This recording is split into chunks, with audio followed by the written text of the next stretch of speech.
जय श्री राधा रानी सरकार की, जय श्री कृष्ण भगवान की, जय श्रीमद् भागवत महापुराण की।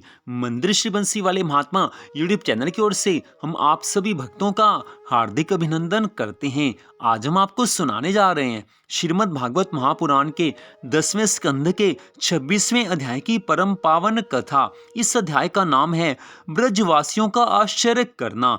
पिछले अध्याय की कथा में आपने सुना था कि किस प्रकार भगवान श्री कृष्ण जी ने सब ब्रजवासियों की रक्षा की है। गिरिराज जी महाराज जी को धारण करके इंद्र के प्रकोप से सब ब्रजवासियों को बचाया है। अब इससे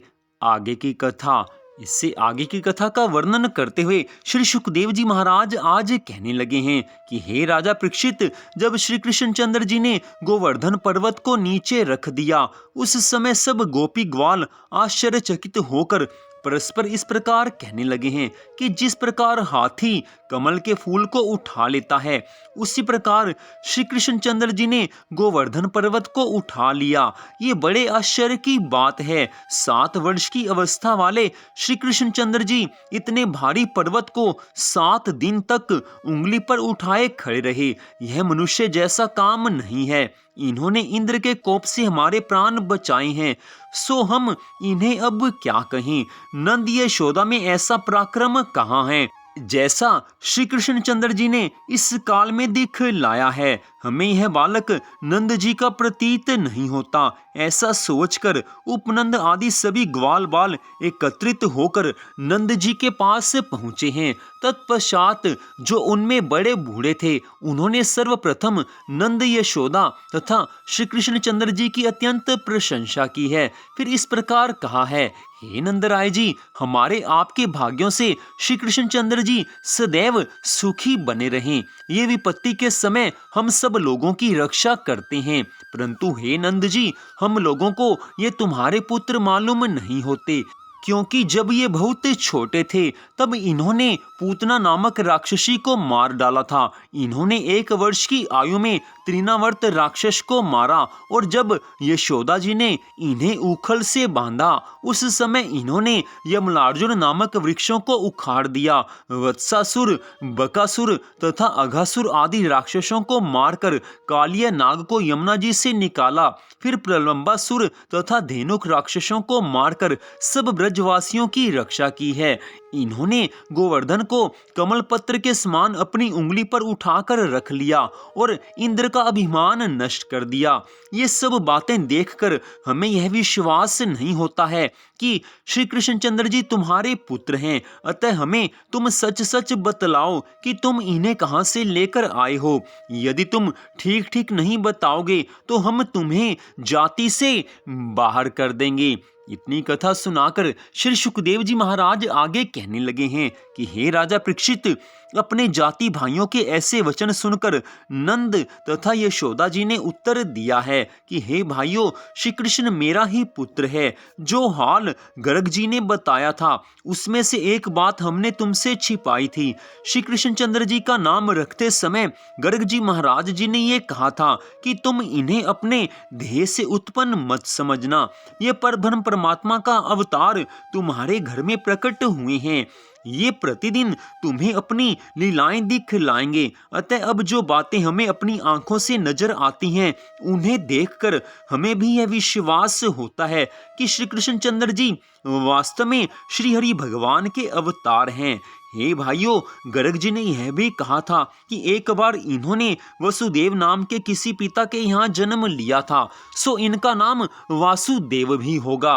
वे गोपी ग्वालों का दुख दूर करेंगे तथा जो व्यक्ति इनके चरणों में ध्यान लगाएगा वह मुक्ति को प्राप्त करेगा, उसका उद्धार हो जाएगा।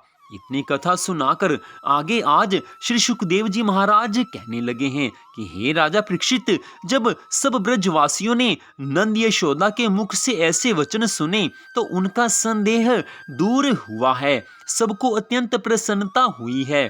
तब से सब लोग श्री कृष्ण चंद्र जी को भगवान का अवतार मानकर उनकी भक्ति तथा पूजा करते हुए नंद और यशोदा के भाग्य की प्रशंसा करने लगे हैं। इससे पूर्व समय में ग्वाल बालों के बालक श्री कृष्णचंद्र जी के संबंध में जो बातें कहते थे उन पर कोई विश्वास नहीं करता था, परंतु अब सब लोग उन बातों को सत्य मानने लगे हैं। ये राजा परीक्षित, जो मनुष्य श्री कृष्णचंद्र जी की लीला चरित्रों की कथा को भक्ति पूर्वक सुनते हैं उन्हें निस्संदेह मुक्ति प्राप्त हो जाती है। तो इस प्रकार श्रीमद् भागवत महापुराण के आज के इस अध्याय की कथा में स्पष्ट बताया गया है कि जो भगवान श्री कृष्ण जी की लीलाओं की कथा को सुनेगा उसको अवश्य ही मुक्ति प्राप्त होगी, और हमारे मनुष्य जीवन का एकमात्र परम लक्ष्य मुक्ति को प्राप्त करना है। तो भगवान की लीलाओं की कथा को जो मनुष्य श्रद्धा भावना से सुनेगा उसको अवश्य ही मुक्ति मिलेगी ही मिलेगी। ये तो आज की इस कथा में स्पष्ट बताया गया है।